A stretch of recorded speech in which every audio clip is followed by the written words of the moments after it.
Hello everyone, welcome to this episode of Family Comedy.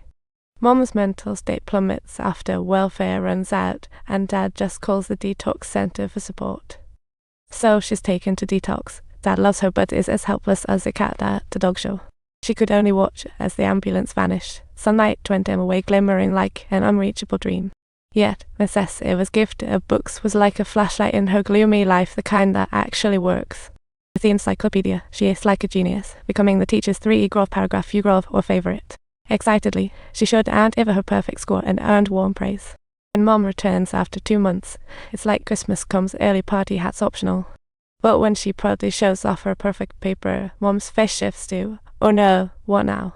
Instead of a reward, Mom drops the bombshell that she picked up a new illness in rehab. Now she's stuck between sobriety and numbness, like waiting in line for ice cream, but running out of options. So she takes her sisters. Liz only dreams of a family, but Grandpa isn't giving off those warm and fuzzy vibes instead. He's like a villain in a bad movie.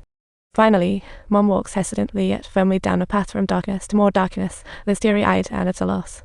Family ties are about to face a meltdown. Once Mom leaves, her 3 square meals consist of cookies soaked in water. This life is becoming a luxury after long absences. The teacher reports to child services. Dad dodges blame.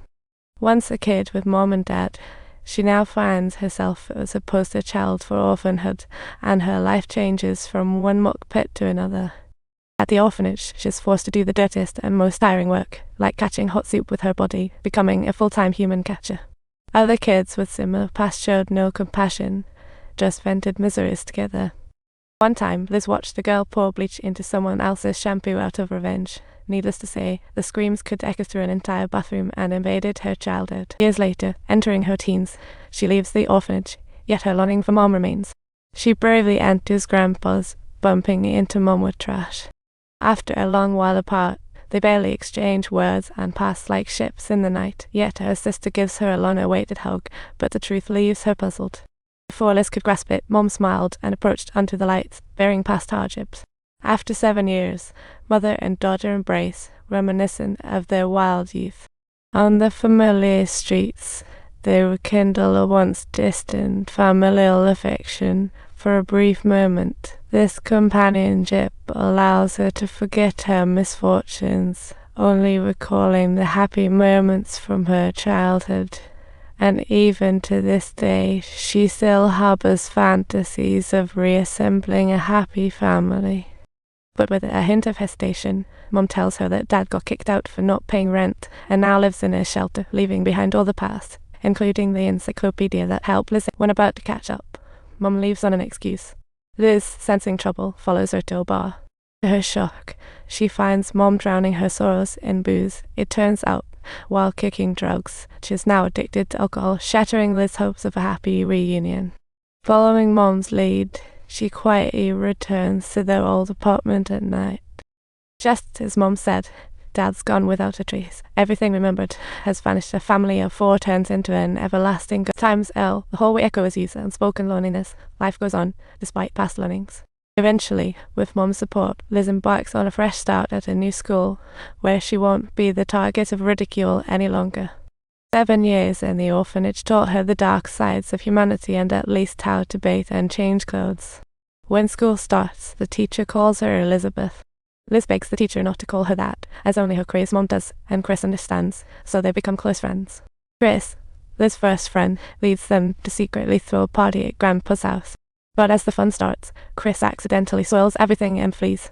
Yet only Chris stays behind to help her with Mom, where Liz lays bare the awkwardness that her parents have caused her.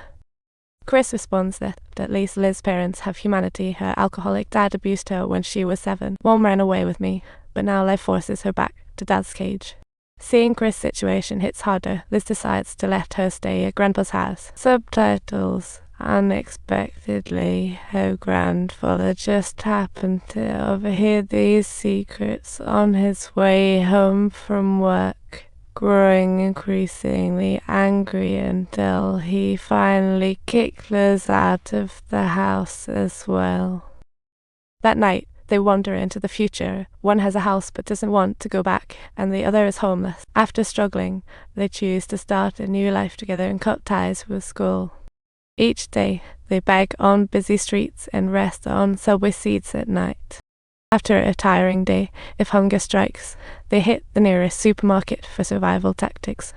If they bump into filthy guys, they'll just go to a friend's house. The paths they walk seem to blend together, yet somehow they exchange rest for their weary soul. Together they strive, feeling invincible against life's challenges and setbacks.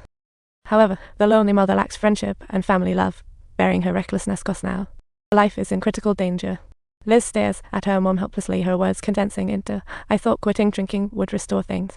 About whether dad still drinks, Liz finds a pile of cash in her regular spot. These donations from others sadly reveal that she has passed away without a choice. She finds it hard to accept and sprints out of the tavern, yet she can never keep up with death's relentless pace.